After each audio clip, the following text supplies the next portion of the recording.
صلی علی رسولہ الکریم۔ یہ روزہ عظیم الشان اسلام کی عبادت جنت کے قریب کرنے والا بہت بڑا عمل ہے۔ یہ تو ہم نے سن لیا کہ اللہ کی راہ میں ایک روزہ رکھنے سے بندہ جہنم سے کتنا دور چلا جاتا ہے،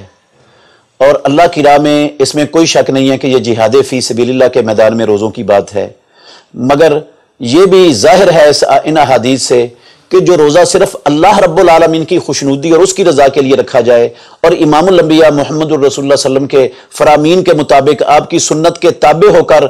مکمل آپ کی اطاعت میں رہ کر رکھا جائے، انشاءاللہ وہ بھی فی سبیل اللہ ہے، اور اس روزے دار کو بھی اللہ رب العالمین یہ جہنم سے اتنا دور کر دیں گے۔ اور جب یہ جہنم سے دور کرتا ہے تو جہنم سے دور کرنے کا مطلب صاف ظاہر ہے کہ یہ عمل بندے کو جنت کے قریب کر رہا ہے، اور یہ بات صراحت کے ساتھ رسول مکرم صلی اللہ علیہ وسلم نے بیان فرمائی ہے۔ حدیث ہے صحیح ابن حبان میں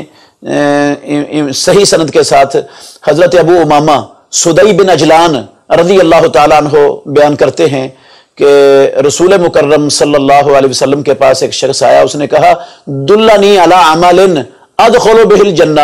اور ایک روایت میں یہ لفظ ہے مرنی بامر ادخل بہ الجنہ، اے کائنات کے امام محمد الرسول اللہ صلی اللہ علیہ وسلم، مجھے کوئی ایسے عمل کی رہنمائی کرو جو مجھے جنت میں داخل کر دے، یا مجھے کسی ایسے عمل کا حکم دو جس عمل کے ساتھ میں جنت کے اندر داخل ہو جاؤں۔ تو امام الانبیاء سید ولد آدم سرور کونین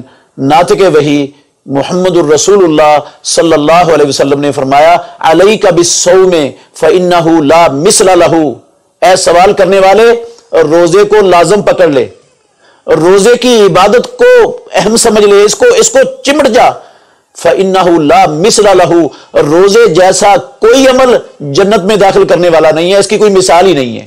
تو اس سے پیارے پیغمبر کے فرمان سے پتہ چلتا ہے جنت میں لے جانے والا بے نظیر بے مثال عمل یہ روزہ ہے۔ تو اس روزے کی عبادت کو ہمیں بالکل ہرگز معمولی نہیں سمجھنا چاہیے۔ جو چیز انسان کو جنت میں لے جانے والی ہو اس کو معمولی سمجھنا کتنی جو ہے نا وہ کج فہمی ہے، اور کتنی کوتاہی ہے کہ بندہ اس کو معمولی سمجھ کے